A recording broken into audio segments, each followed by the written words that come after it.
जेके Yadav films present. देख भैया, छठ के त्योहार एगो ऐसा त्योहार होला कि हर घर में होला, लेकिन एगो ऐसा भी घर होला कि जहाँ छठी मैया तब पूजा ली लेकिन वो घर में खुशियाँ न होला। ताई भजन के माध्यम से सुनी जाए।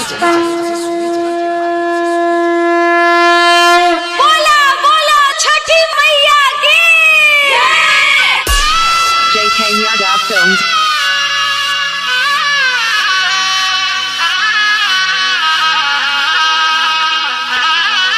Singing by Bansidhar Chaudhary. साले साले पूजा के लिया साजा के सपना है, रोवे छै नयना। साले साले पूजा के लिया साजा के सपना है, रोवे छै नयना। लालनवा बिना सोना लागै छै अननमा, लालनवा बिना सोना लागै छै अननमा। हे मोरी मैया, हे छठी मैया, हमारा न चाहिए न धनमा। हे छठी मैया, हमारा न चाहिए न धनमा। लालनवा बिना सोना लागै छै अननमा, लालनवा बिना सोना लागै छै अननमा। डीजे विकास, डीजे विकास। मटियार Kala Sitamarhi, Matiyar Kala Sitamarhi. JK Yadav Films. Singing by Bansidhar Chaudhary.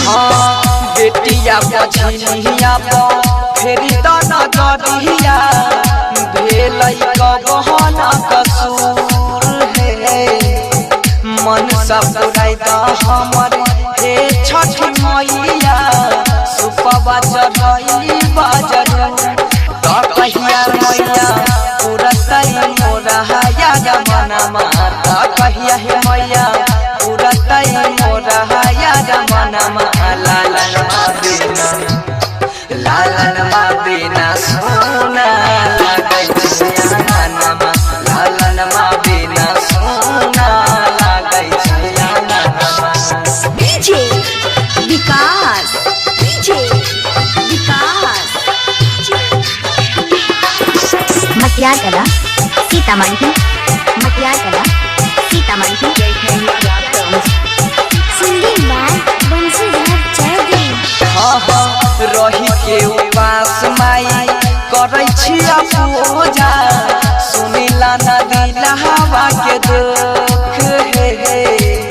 घरवा के लोग सब महारै छै ताना, कहिया पैया चहारा के सुख। ता सोनू सिंह बनसी के मनीला कहनमा, ता सोनू सिंह बनसी के मनीला कहनवा। लालनवा बिना सोना लागै छै अननमा, लालनवा बिना सोना लागै छै अननमा।